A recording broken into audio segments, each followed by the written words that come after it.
I'm Howie Lim. This is Money Hacks by the Business Times. When contributing to your SRS account, if you leave your funds idle in your SRS account, it earns just 0.05% a year. So hence, you want to make best use of your SRS funds and then to achieve a greater return out of it. The Supplementary Retirement Scheme, SRS, encourages us to save more for our retirement. But don't we already have CPF savings, which grows through both mandatory contributions from our salary and optional top-ups? The SRS is a purely voluntary scheme. And having done almost 100 episodes of Money Hacks, I've noticed we tend to talk about SRS at the end of the year. How come? And how effective is the SRS in shoring up our retirement savings? Welcome to Money Hacks, a podcast series by the Business Times, where we explore useful financial tips to help you on your money managing and wealth growing journey. I'm Howie Lim. And if you have feedback or an idea for a podcast episode, do get in touch. btpodcasts@sph.com.sg. Joining us today, Shawn Lee, Assistant Vice President, Financial Planning Literacy at DBS Bank. Yes, so it's the SRS season, and the SRS, or the Supplementary Retirement Scheme, is a really great way for individuals to boost their retirement savings while getting tax relief at the same time. And the key reason why interest in the SRS tends to spike around the end of the year is that to enjoy the tax benefits for the following year, you need to make your contributions by the 31st of December. So for example, if you make your SRS contributions by the 31st of December this year, 2024, you'll be eligible for a dollar-for-dollar tax relief in the year of assessment 2025. And as the year winds down, we see more people making their contributions to meet this deadline. And banks often roll out promotions around this time, like cash gifts for opening an SRS account or making a contribution to their SRS accounts. Well, when it's put like that, it definitely sounds compelling. Tax relief is always welcome, but surely there's more to it than that. What about when it comes to shoring up our retirement savings? According to a recent survey, about a quarter of Singaporeans haven't even started planning for retirement, and the World Economic Forum expects the global retirement savings gap to increase to $400 trillion by 2050. So one of the biggest advantages of the SRS is its attractive tax benefits. It's a great long-term tool for accumulating retirement savings through compounding. And SRS is one of the multiple income flows that you can make use of in your golden years.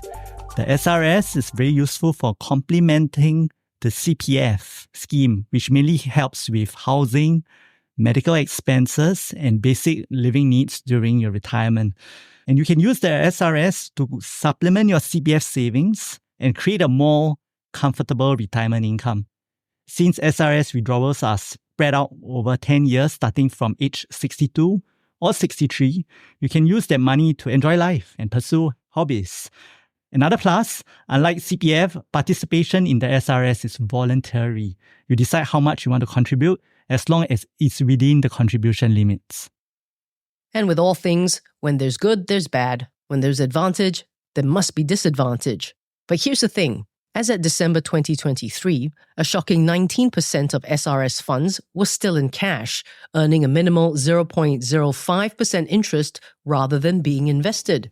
So, on the downside, SRS doesn't offer the same liquidity as cash. If you withdraw your SRS funds before the prescribed retirement age, 100% of the withdrawn amount will be taxed. And there's also a 5% penalty on your withdrawn amount. So while it's best to avoid early withdrawals, there is still flexibility. If you really need to access your funds, you can, but it comes with those penalties. There it is. Penalties if you want to withdraw before your retirement age. Joke's on you. Maybe that's why 19% of SRS funds are still in cash. And as of 31st December 2023, more than 427,000 people in Singapore have SRS accounts with total contributions, topping more than $18 billion. That doesn't sound too bad. We need to talk about this, why people are leaving the cash idle in their SRS and why the uptake isn't through the roof. Maybe it's not for everyone. More with Shawn Lee, Assistant Vice President, Financial Planning Literacy at DBS Bank in a moment. BT Correspondence welcomes Transport BT, the newest member in the channel's lineup, providing in-depth commentary and a 360 view on all things transport. Join correspondent Darren Wong as he explores the business of the sector and the policies that govern it. Hear from the industry leaders who will join him to provide context and insight. BT Correspondence, a new episode every Tuesday, wherever you listen to podcasts. Subscribe and listen today to BT Correspondence. And now, back to Money Hacks from the Business Times. We've established that the voluntary contributions made to your SRS account are eligible for tax relief, and the funds within your SRS account should be invested in a wide range of financial instruments, such as stocks, unit trusts, and exchange-traded funds. And yet, 19% of SRS funds are still in cash. When contributing to your SRS account, if you leave your funds idle in your SRS account, it earns just 0.05% a year. So hence, you want to make best use of your SRS funds and then to achieve a better return out of it. Yeah, so what you could do is to invest your SRS funds in assets like the Singapore government securities, there are SGS bonds, there are fixed deposits, there are shares, there are unit trusts, or even insurance policies that you can invest your SRS funds to. So for example, if you contribute up to the cap of $15,300 each year to your SRS account and invest it, and you earn a 5% annual return, after 20 years, your balance could grow to around $505,000 thanks to the power of compounding.